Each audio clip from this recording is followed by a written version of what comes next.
이혼하고 개 미용사나 하며 비참하게 사는 줄 알았던 전처.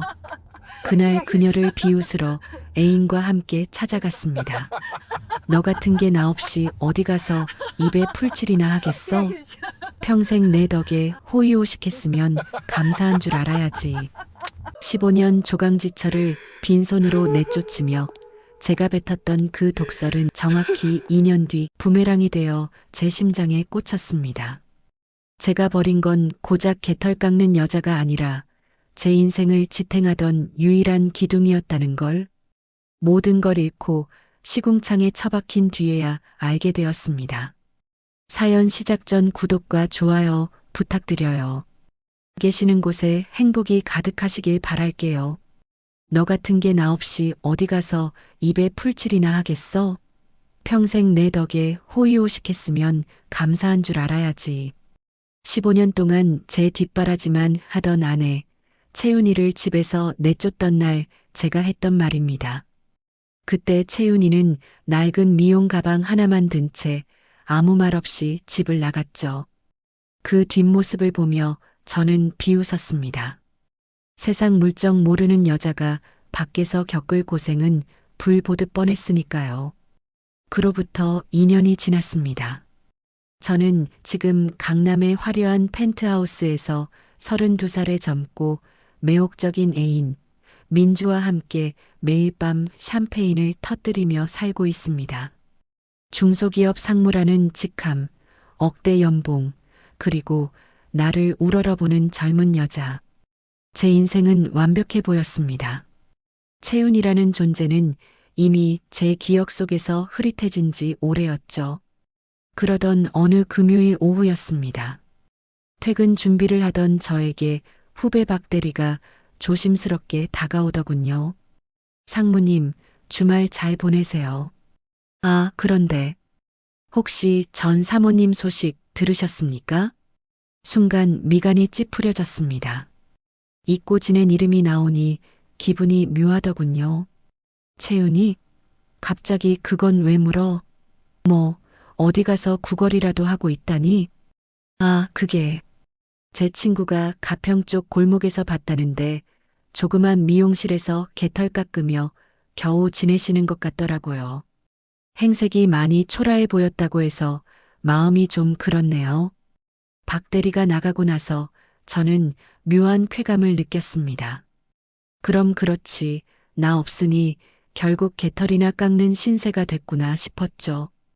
동정심보다는 묘한 우월감이 제 온몸을 감쌌습니다. 그날 저녁 저는 민주에게 이 소식을 전했습니다. 어머 오빠, 진짜야? 그 아줌마 결국 걔 미용사가 된 거야? 명색이 상무 사모님이었는데 꼴이 말이 아니겠네. 민주는 빨간 입술을 살짝 올리며 깔깔거리고 웃었습니다. 그 웃음소리가 마치 제 승전보처럼 들리더군요. 오빠, 우리 내일 드라이브 겸 거기 한번 가보자. 내가 요즘 스트레스가 많아서 그런지 누군가 불행한 꼴을 보면 힐링이 될 것 같아. 가서 팁이나 좀 두둑이 던져주고 오자고. 불쌍하잖아. 그럴까? 나 없으면 죽는 줄 알았던 여자가 어떻게 사나 나도 궁금하긴 하네. 그래, 내일 가보자. 다음 날 토요일 정오. 우리는 제 화려한 외제차에 몸을 싣고 가평으로 향했습니다. 민주는 평소보다 더 화려한 명품으로 온몸을 감쌌습니다. 마치 전처에게 자신의 승리를 선포하러 가는 여왕처럼 말이죠. 가평의 굽이굽이 숲길로 들어서며 저는 속으로 상상했습니다. 좁고 지저분한 미용실 안에서 땀범벅이 된 채 걔 샴푸 냄새를 풍기며 서 있을 채윤이의 모습을요. 저를 보면 얼마나 당황할까, 민주의 화려한 모습에 얼마나 기가 죽을까. 생각만 해도 입가에 미소가 번졌습니다. 그런데 내비게이션이 가리키는 목적지에 도착했을 때 저는 눈을 의심할 수밖에 없었습니다. 낡은 상가 건물을 예상했던 제 눈앞에 나타난 건 끝이 보이지 않는 웅장한 대리석 성벽과 울창한 숲이 어우러진 초호화 리조트였습니다. 오빠, 내비 잘못 찍은 거 아니야? 여기가 무슨 미용실이야? 이건 무슨 성 같은데? 글쎄, 주소는 분명 여기인데. 박 대리가 잘못 알려줬나? 리조트 입구에는 검은 수트를 차려입은 경비원들이 상주하고 있었고, 주차장에는 이름만 대면 알만한 톱스타들의 벤과 수억 원대 슈퍼카들이 즐비했습니다. 로비 입구에 커다랗게 박힌 로고가 제 눈을 때렸습니다. 리조트 채윤. 심장이 빠르게 뛰기 시작했습니다. 무언가 잘못되어도 한참 잘못되었다는 불길한 예감이 엄습했죠. 하지만 민주는 제 팔을 잡아당기며 당당하게 로비로 걸어 들어갔습니다. 오빠, 겁먹지 마. 건물만 그럴싸한 거지. 저 아줌마는 여기서 개 씻기는 허드렛 일이나 하고 있을 게 뻔해. 빨리 들어가서 얼굴 확인해 보자고. 로비로 들어선 순간 은은한 아로마 향과 함께 최고급 대리석 바닥이 번쩍이며 우리를 맞이했습니다. 직원이 다가와 정중하게 물었습니다. 어서 오십시오. 예약 확인 도와드리겠습니다. 성함이 어떻게 되시나요? 예약은 안 했고 여기 김채윤 씨 있죠? 우리 그 사람 아주 잘 아는 사람인데 당장 불러와요. 직원의 눈빛이 미묘하게 변했습니다. 잠시 무전기로 연락을 취하더니 잠시만 기다려달라는 말을 남기고 주방 쪽이 아닌 통유리로 된 프라이빗 집무실 쪽을 향해 걸어갔습니다. 한참 뒤 복도 저 끝에서 또각거리는 구두 소리가 들려왔습니다. 직원 여러 명의 호의를 받으며 실크 가운을 우아하게 걸친 한 여성이 천천히 다가오고 있었습니다. 자신감 넘치는 걸음걸이, 서늘할 정도로 맑은 눈빛, 그리고 그녀의 가슴팍에 빛나는 금빛 명찰에는 이렇게 적혀 있었습니다. 대표이사 김채윤. 채윤이는 우리 앞에 멈춰서서 마치 처음 보는 뜨내기 손님을 대하듯 아주 차갑고 우아하게 입을 열었습니다. 죄송하지만 저희 리조트는 100% 예약제입니다. 예약 없으시면 이만 나가주시죠. 그녀의 한마디에 로비의 공기가 얼어붙었습니다. 민주의 얼굴은 불그락푸르락 달아올랐고 저는 뒤통수를 강하게 엇맞은 듯 멍하니 그녀를 바라볼 뿐이었습니다. 로비의 공기는 순식간에 영하로 떨어진 듯 했습니다. 제 눈앞에 선 여자는 분명 제가 알던 김채윤이 맞았지만 동시에 제가 전혀 모르는 사람이기도 했습니다. 10년 전 제가 던진 와인 잔에 맞아 머리카락이 젖은 채 바닥을 기어다니던 그 초라한 여자의 흔적은 어디에도 없었죠. 아, 너 뭐야? 이 옷은 어디서 훔쳐 입었어? 내가 무슨 대표야, 대표는. 너 미용사라며? 개털이나 깎는 주제에 어디서 사기극이야. 민주는 현실을 부정하듯 앙칼지게 소리를 질렀습니다. 하지만 채윤은 눈썹 하나 까딱하지 않았습니다. 오히려 그 소란이 가소롭다는 듯 입가에 엷은 미소를 띄었죠. 미용사 맞아요. 다만 대한민국에서 내 가위질 한번 받으려면 반년은 대기해야 하는 미용사라는 게 그쪽이랑 내 차이겠네요. 채윤의 목소리는 낮고 단단했습니다. 주변 직원들이 저희를 보는 눈빛에는 경멸이 서려 있었죠. 민주가 다시 입을 열어 악을 쓰려던 그 찰나 제 바지 주머니 속 휴대폰이 비명처럼 울려 퍼졌습니다. 재무팀장이었습니다. 이 주말에 그것도 이 타이밍에 걸려온 전화. 불길한 예감이 등줄기를 타고 흘렀습니다. 여보세요? 팀장님, 이 시간에 무슨 일이십니까? 상무님, 지금 어디십니까? 감사팀에서 상무님 법인카드 내역이랑 오민주 씨 명의로 흘러간 투자금 3억 원. 그거 전부 다 파악했답니다. 지금 당장 회사로 복귀하라는 지시 내려왔습니다. 손바닥에 식은땀이 배어 나왔습니다. 민주의 사치를 감당하려, 그리고 그녀의 브랜드 런칭 자금을 마련하려 몰래 손을 댔던 회사 공금. 그 비밀의 바벨탑이 가장 비참해지기 싫은 순간에 무너져 내리고 있었습니다. 진욱 씨, 얼굴색이 흑빛이네요. 샴페인 기운이 벌써 다 빠진 건가요? 아니면 이제야 본인이 발을 딛고 있는 바닥이 무너지는 게 느껴지나요? 채윤은 모든 것을 다 안다는 듯 저를 빤히 응시했습니다. 민주는 제 전화 내용도 모른 채 여전히 채윤에게 삿대질하며 발악하고 있었죠. 오빠, 저 여자 말에 속지 마. 저거 다 연출이야. 대출받아서 만든 가짜라고. 빨리 저 여자 무릎 꿇리고 사과받아. 민주야, 그만해. 제발 그만 좀 해. 제 고함에 민주가 멈칫했습니다. 채윤은 그런 저희를 마치 길가에 버려진 오물을 보듯 무심하게 쳐다보더니 곁에 있던 실장에게 나지기 명령했습니다. 예약 안 된 외부인이 소란을 피우네요. 당장 퇴장시키세요. 그리고 저분들이 타고 온 차, 저희 리조트 사유지에 무단 주차된 거니까 법대로 견인 조치하시고요.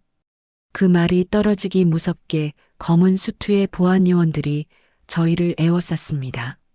로비 밖으로 밀려나며 저는 똑똑히 보았습니다.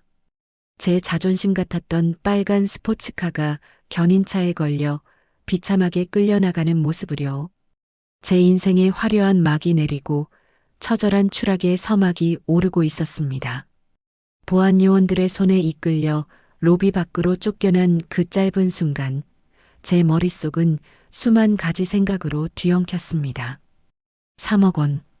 민주의 브랜드 런칭을 위해 손을 댔던 그 돈이 결국 제 목을 죄는 밧줄이 되어 돌아온 것이죠. 빗방울이 하나둘 떨어지기 시작한 리조트 정원 위로 견인차의 경고음이 날카롭게 울려 퍼졌습니다. 오빠, 지금 저 여자 말 한마디에 우리 차가 끌려가는 거 그냥 보고만 있을 거야? 가서 따지라고. 저 여자 사기꾼이라고 소리라도 지르란 말이야. 민주는 여전히 상황 파악을 못한 채 제 팔을 흔들어 댔습니다. 하지만 제 눈에 들어온 건 로비 통유리 너머로 우아하게 차를 마시며 우리를 내려다보는 채윤의 시선이었습니다. 그 눈빛은 복수심에 타오르는 불꽃이 아니라 길가에 버려진 오물을 보듯 무심하고도 서늘한 연민이었습니다. 민주야, 제발. 제발 그만 좀 해. 지금 차가 문제야? 나 지금 검찰에 불려가게 생겼다고. 제 비명 같은 고함에 민주가 멈칫했습니다. 하지만 그것도 잠시 민주의 눈빛은 순식간에 차갑게 변했습니다. 조금 전까지 제 팔에 매달려 애교를 부리던 그 여자가 맞나 싶을 정도로 말이죠. 뭐? 검찰? 오빠, 그럼 아까 그 전화가 진짜였어? 횡령했다는 거 사실이야? 너도 알잖아. 너 브랜드 만든다고, 너 명품 산다고 내가 어떻게 그 돈 마련했는지 너도 다 알면서 왜 이래? 어머, 내가 언제 횡령하라고 등 떠밀었어? 난 오빠가 능력 있어서 주는 건 줄 알았지. 나 참 어처구니가 없어서. 오빠 범죄자였어? 민주는 더러운 것이라도 묻은 듯 제 손을 거칠게 뿌리쳤습니다. 그 모습이 채윤이 쫓겨나던 날 제가 그녀에게 했던 행동과 너무나도 닮아 있어 심장이 덜컥 내려앉았습니다. 그때 리조트 입구의 거대한 자동문이 다시 열렸습니다. 채윤이 우산을 든 직원과 함께 천천히 걸어 나왔습니다. 빗줄기가 굵어졌지만 그녀의 옷자락 하나 젖지 않았죠. 그녀는 제 앞에 멈춰 서서 바닥에 떨어진 제 서류 가방을 구두 끝으로 툭 건드렸습니다. 진욱 씨, 이 가방 안에 든 게 당신 인생의 전부였나요? 누군가를 짓밟고 속이고 빼앗아서 쌓아 올린 그 가벼운 것들 말이에요. 채윤아, 내가 잘못했다. 한 번만 도와주면 안 될까? 너 이제 능력 있잖아. 응? 도와달라니요. 당신이 내쫓던 날 내가 들고 나갔던 그 미용 가방 기억나요? 그 가방 안엔 낡은 가위 한 자루뿐이었지만 적어도 누군가의 눈물은 없었어요. 당신이 지금 쥐고 있는 그 돈 뭉치들보다는 훨씬 무거웠죠. 채유는 제 애원을 비웃듯 차갑게 돌아섰습니다. 민주는 그 틈을 타 채윤에게 달려들려 했지만 보안 요원들에게 가로막혀 바닥에 나동그라졌습니다. 진흙탕에 처박힌 민주의 명품 가방에서 화장품들이 쏟아져 나왔습니다. 민주 씨도 그만 일어나시죠. 그쪽이 믿고 있던 그 남자의 바닥이 생각보다 훨씬 깊고 더럽다는 걸 이제야 알게 된 것 같으니 말이에요. 채윤은 단 한 번의 뒤돌아봄도 없이 리조트 안으로 사라졌습니다. 웅장한 자동문이 닫히는 소리는 마치 제 인생의 사형 선고처럼 들렸습니다.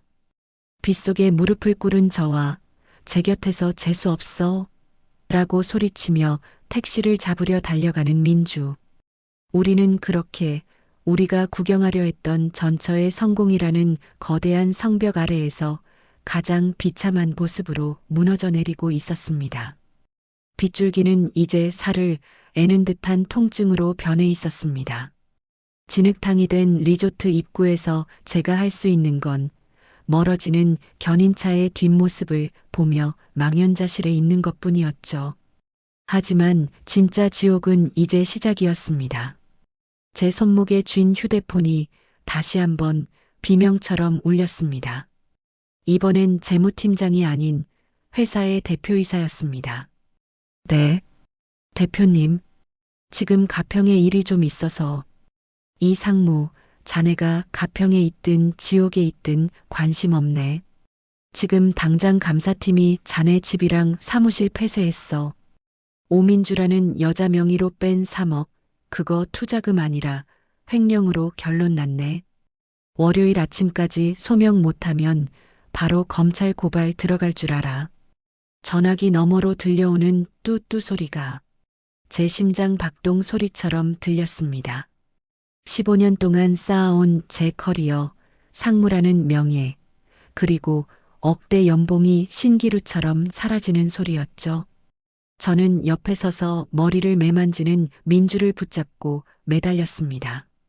민주야, 어떡하지? 나 이제 끝장이야. 너한테 준 3억, 그거 일단 나한테 돌려주면 안 될까? 우선 회사에 채워 넣어야 해. 너 사업한다고 가져갔잖아. 응? 민주는 제 손을 오물이 묻은 수건 치우듯 거칠게 털어냈습니다.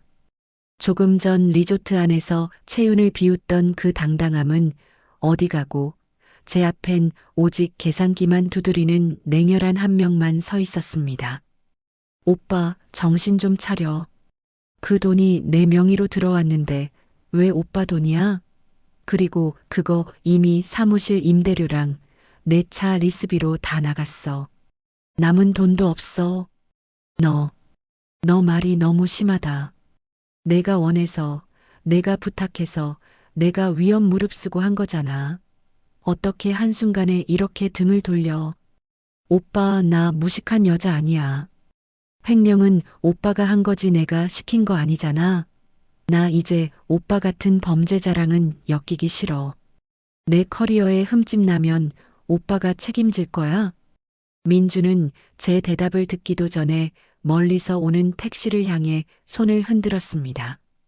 쏟아지는 장대비 속에 홀로 남겨진 저를 두고 그녀는 단 한 번의 뒤돌아봄도 없이 택시에 올라탔습니다. 빗물에 젖어 무거워진 제 수트를 부여잡고 저는 바닥에 주저앉았습니다. 그때였습니다. 닫혔던 리조트 문이 다시 열리며 채윤의 차가운 목소리가 들려온 것은요. 진욱 씨, 이제 알겠나요? 당신이 그토록 자랑스러워하던 그 사랑과 능력의 바닥이 얼마나 비참한지를요. 채윤은 비를 한 방울도 맞지 않는 처마 밑에서 저를 내려다보고 있었습니다. 채윤아, 내가 미안하다. 내가 잘못했어. 한 번만 나 좀 살려줘. 너 돈만 3억, 너한테는 껌값이잖아. 3억? 당신 눈엔 이 리조트가 돈으로만 보이죠? 난 이 성을 쌓기 위해 매일 새벽에 샴푸 독에 손이 짓물러가며 버텼어요. 당신이 그 여자랑 호텔에서 샴페인 터뜨릴 때 난 유기견들 배설물 치우며 바닥부터 다시 시작했다고요. 채유는 비닐팩에 든 서류 뭉치 하나를 제 앞에 던졌습니다. 10년 전 제가 서명하라고 던졌던 이혼 합의서 양식과 똑같은 봉투였습니다. 그 안엔 당신이 저지른 횡령의 결정적인 증거들이 들어 있어요. 박 대리가 당신 밑에서 얼마나 많은 걸 참았는지, 그리고 그 자료들이 왜 나한테 왔는지 천천히 읽어봐요. 함정은 내가 판 게 아니라 당신의 탐욕이 판 거예요. 저는 떨리는 손으로 서류를 집어들었습니다. 채유는 비웃음조차 아깝다는 듯 차갑게 돌아섰습니다. 웅장한 자동문이 닫히며 저는 어둠 속에 완전히 고립되었습니다. 제가 지은 바벨탑은 그렇게 제 머리 위로 처참하게 무너져 내리고 있었습니다. 민주가 타고 떠난 택시의 뒷모습이 빗줄기 속으로 완전히 사라졌습니다. 저는 그 자리에 얼어붙은 듯 서서 그녀가 남긴 차가운 냉기를 되새겼죠. 불과 몇 시간 전까지만 해도 오빠밖에 없어라며 제 팔에 매달리던 그 목소리가 이제는 범죄자랑 엮이기 싫어라는 날카로운 칼날이 되어 제 심장을 후벼 팠습니다. 저는 덜덜 떨리는 손으로 채윤이 던져준 서류 봉투를 열었습니다. 그 안에는 제가 민주의 법인카드로 결제한 수많은 명품 목록과 그녀의 개인 계좌로 송금된 증거들이 박 대리의 꼼꼼한 메모와 함께 정리되어 있었습니다. 너까지 나를. 박 대리, 이 자식까지. 저는 미친 사람처럼 휴대폰을 들어 민주에게 전화를 걸었습니다. 하지만 돌아오는 건 차가운 기계음뿐이었죠.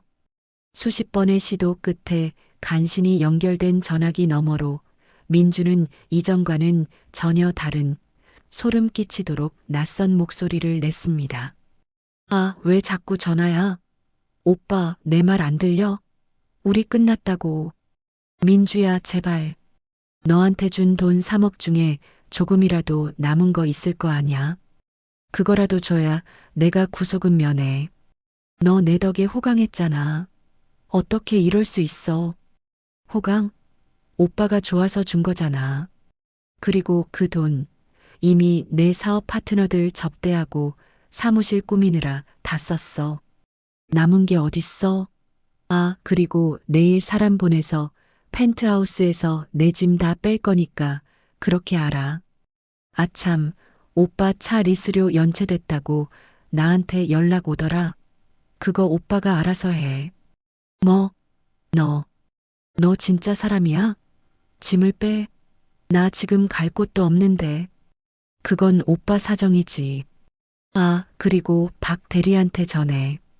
나랑 연락 안 된다고. 나 이제 오빠 같은 정가자 될 사람이랑 엮여서 내 앞길 망치기 싫거든. 다신 전화하지 마. 뚝소리와 함께 전화가 끊겼습니다. 저는 빗물 섞인 흙탕물 바닥에 그대로 주저앉았습니다. 제가 인생의 전부라고 믿었던 젊은 애인이라는 환상은 돈줄이 마르자마자 가장 추악한 민낯을 드러내며 저를 시궁창에 처박았습니다. 비는 그칠 줄 모르고 쏟아졌습니다. 고개를 들어보니 저 멀리 리조트의 화려한 조명들이 저를 비웃는 것 같더군요. 15년 동안 제 곁에서 비바람을 다 막아주던 채윤이라는 우산을 제 손으로 꺾어버리고 저는 고작 비 한 방울 막아주지 못할 화려한 양산을 선택한 대가를 치르고 있었습니다. 그때였습니다. 리조트 입구 쪽에서 익숙한 그림자가 다가왔습니다. 박 대리였습니다. 그는 우산을 쓴 채 제 앞에 서서 흙탕물 범벅이 된 저를 가만히 내려다보았습니다. 상무님, 아니, 이진욱 씨, 꼴이 많이 상하셨네요. 박 대리, 내가 어떻게... 내가 어떻게 나한테 이럴 수 있어? 내가 너를 얼마나 믿었는데. 믿으셨다고요? 상무님이 사고친 뒤처리 맡기면서 야, 김대리 아니, 이름도 제대로 안 불러주면서 부려먹던 게 믿음이었나요? 전 사모님, 아니, 김채윤 대표님이 제 어머니 수술비 몰래 도와주셨을 때, 그때 결심했습니다. 당신 같은 사람 밑에서 더는 괴물이 되지 않겠다고요. 박 대리의 말 한마디 한마디가 채찍처럼 제 몸을 때렸습니다. 저는 더 이상 소리칠 기운도 화를 낼 자격도 없다는 것을 깨달았습니다. 박 대리는 제 발치에 종이 한 장을 더 내려놓았습니다. 대표님이 전하라고 하셨습니다. 배신의 끝은 언제나 본인이 버린 것들의 무게만큼 돌아오는 법이라고요. 이 서류 내일 아침 경찰서에 제출될 겁니다. 마지막으로 인간답게 정리할 시간은 드리겠답니다. 박 대리가 돌아서서 사라지는 뒷모습을 보며 저는 짐승처럼 울부짖었습니다. 쏟아지는 장대비 속에 홀로 남겨진 저는 이제야 제가 버린 김채윤이라는 이름이 제 인생의 유일한 빛이었음을 뼛속 깊이 사무치게 느끼고 있었습니다. 배신의 끝은 결국 처절한 고립뿐이었습니다. 폭풍 같은 감사가 지나간 자리엔 폐허뿐이었습니다. 징역 1년 6개월에 집행유예 3년. 제게 남은 건 상무라는 화려한 직함 대신 정과자라는 낙인이었고 강남의 펜트하우스 대신 월 30만 원짜리 곰팡이 핀 고시원 방 한 칸이었습니다. 민주요? 제가 검찰 조사를 받기도 전에 이미 제 연락처를 차단하고 제가 사준 가방과 보석들을 챙겨 다른 남자의 차에 오르는 걸 제 눈으로 똑똑히 봤습니다. 죽고 싶었습니다. 아니, 죽는 게 덜 수치스러울 것 같았습니다. 편의점 컵라면 하나로 끼니를 때우며 하루 종일 천장만 바라보던 어느 날 낡은 휴대폰이 진동했습니다. 저장되지 않은 번호. 하지만 저는 단번에 알 수 있었습니다. 제 기억 속에 문신처럼 새겨진 그 번호였으니까요. 여보세요. 진욱 씨, 밥은 먹고 사나요? 그 짧은 한마디에 억눌렀던 울음이 터져 나왔습니다. 비난도 조롱도 아닌 그저 밥은 먹고 사냐는 평범한 안부. 제가 비참할 때 가장 듣고 싶었던, 하지만 들을 자격이 없다고 생각했던 말이었습니다. 너한테 그런 말 들을 자격 없어. 나 정말 죽지 못해 살고 있어. 미안하다, 채윤아. 내가 정말 죽을 죄를 졌어. 죽는 건 쉬워요. 하지만 살아내서 죗값을 치르는 건 어렵죠. 우리 리조트 2호점에서 일손이 부족해요.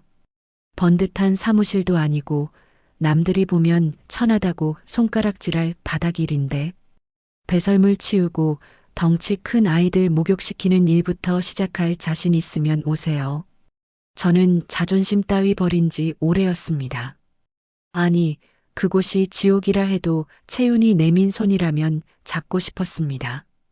다음 날 저는 가평으로 향했습니다. 명품 수트 대신 시장에서 산 작업복을 입고 화려한 구두 대신 투박한 장화를 신은 채 말이죠. 리조트 뒷마당에서 다시 마주한 채윤은 여전히 눈부셨습니다. 그녀는 제 앞에 커다란 앞치마 하나를 던져주었습니다. 15년 전 제가 그녀의 얼굴에 던지며 이런 구질구질한 건 이제 그만해 라고 소리쳤던 바로 그 투박한 방수 앞치마였습니다. 이거 매요. 여기선 상무님도 오빠도 아니에요. 그냥 제일 밑바닥에서 배우는 초보 케어러일 뿐이죠. 견딜 수 있겠어요? 시켜만 줘. 뭐든 할게. 나 사람답게 다시 한 번만 살아보고 싶어. 채윤은 제 눈을 가만히 응시하다가 나직이 고개를 끄덕였습니다. 그리고 저를 대형견 전용 목욕실로 안내했죠. 덥고 습한 열기, 그리고 비릿한 게 샴푸 냄새. 예전에 저라면 코를 막고 도망쳤을 그 공간이 지금의 저에게는 유일하게 허락된 참회의 방처럼 느껴졌습니다. 오늘부터 이 아이들 대소변 치우는 것부터 시작하세요. 생명은 거짓말을 안 해요. 당신이 쏟은 정성만큼만 당신을 믿어줄 겁니다. 사람처럼 배신 같은 건 모르는 아이들이니까. 저는 떨리는 손으로 앞치마를 맸습니다. 15년 동안 채윤이 묵묵히 버텨온 그 무게가 제 어깨를 짓눌렀습니다.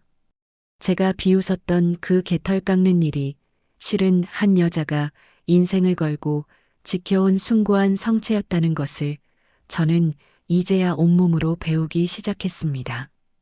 바닥에서 건져 올린 제 두 번째 기회는 그렇게 비릿한 게 샴푸 냄새와 함께 시작되었습니다.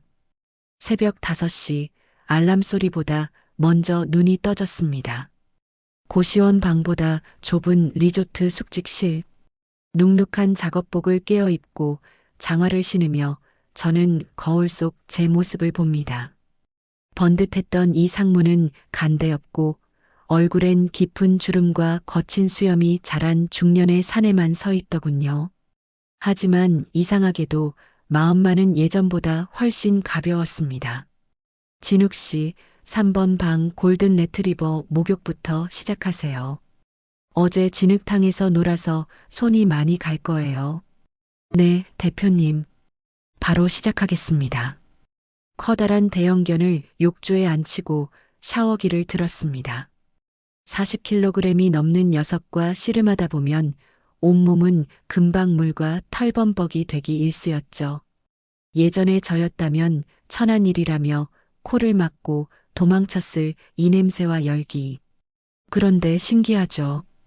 제 손길에 기분 좋다는 듯 꼬리를 흔드는 녀석의 눈망울을 보고 있으면 제 가슴 속에 엉겨붙어 있던 추악한 욕망과 탐욕들이 조금씩 씻겨 내려가는 기분이었습니다. 오전 내내 허리 한번 못 펴고 대소변을 치우고 견사를 소독했습니다.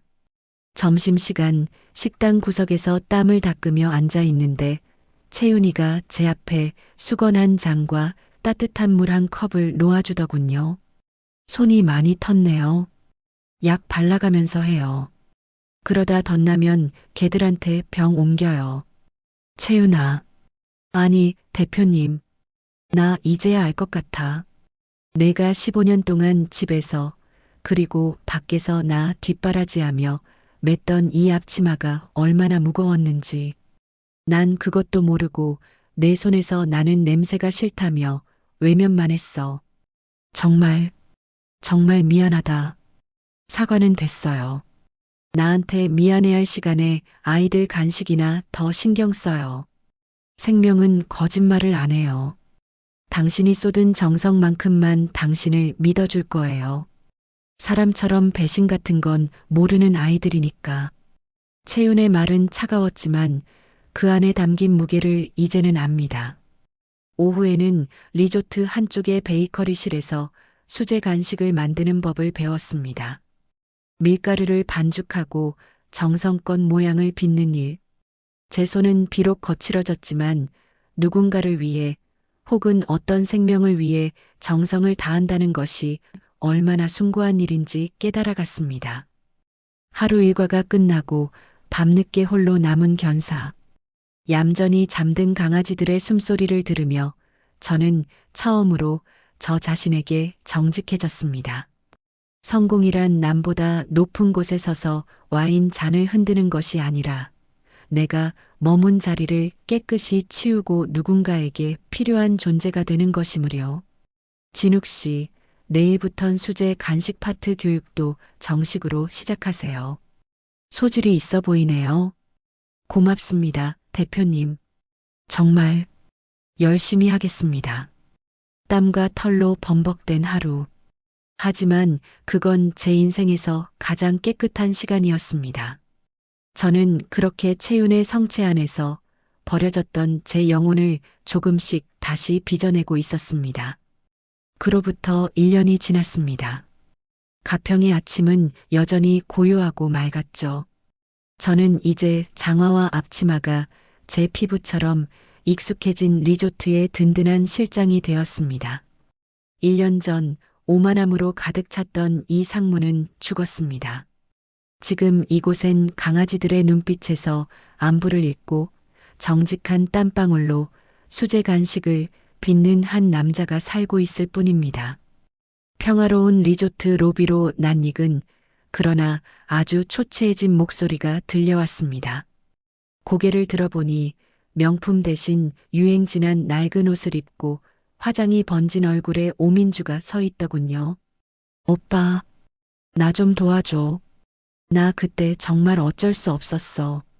사기당하고 집도 다 날리고. 오빠 여기서 실장한다며? 대표한테 말해서 나 여기서 청소라도 하게 해주면 안 돼? 민주는 제 팔을 붙잡으려 했지만 저는 조용히 한 걸음 뒤로 물러났습니다. 예전처럼 그녀의 눈물에 마음이 흔들리지 않았습니다. 아니, 오히려 안쓰럽기까지 하더군요. 껍데기뿐인 화려함에 여전히 매달려 있는 그 모습이 말이죠. 죄송합니다, 손님. 저희 리조트는 생명을 소중히 여기지 않는 분은 받지 않습니다. 그리고 저는 더 이상 그쪽이 알던 그 사람이 아닙니다. 예약 없으시면 이만 나가주시죠. 오빠, 어떻게 이래? 우리가 보낸 시간이 있는데. 우리가 보낸 시간엔 진심이 없었죠. 이제야 깨달았습니다. 진심이 없는 시간은 한낱 모래알 같다는 걸요.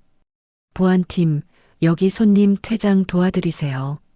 보안 요원들에게 끌려나가며 악을 쓰는 민주의 목소리가 멀어집니다. 1년 전 제가 리조트 밖으로 쫓겨나던 그 자리에서 이제는 민주가 쫓겨나고 있었습니다. 인과응보. 인생의 사필귀정은 결국 이렇게 돌아오는 법인가 봅니다. 오후의 햇살이 리조트 정원을 따스하게 비춥니다. 저 멀리 반려견들과 함께 평화롭게 산책하는 채윤의 뒷모습이 보입니다.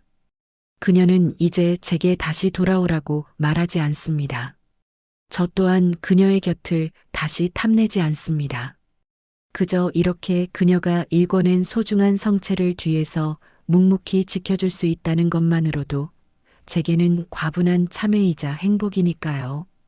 성공의 기준은 남보다 높은 곳에서 와인 잔을 흔드는 것이 아니었습니다. 사랑하는 이의 뒷모습을 지켜보며 오늘 하루 흘린 정직한 땀방울에 감사하며 평온한 잠자리에 드는 것.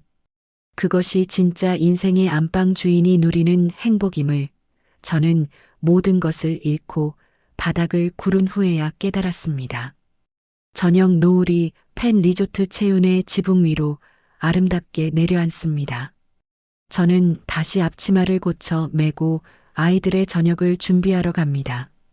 제 인생에서 가장 향기로운 냄새, 비릿한 게 샴푸와 구수한 수제 간식 냄새가 나는 그곳으로 말이죠. 오늘 사연은 여기까지입니다. 끝까지 시청해 주셔서 진심으로 감사합니다.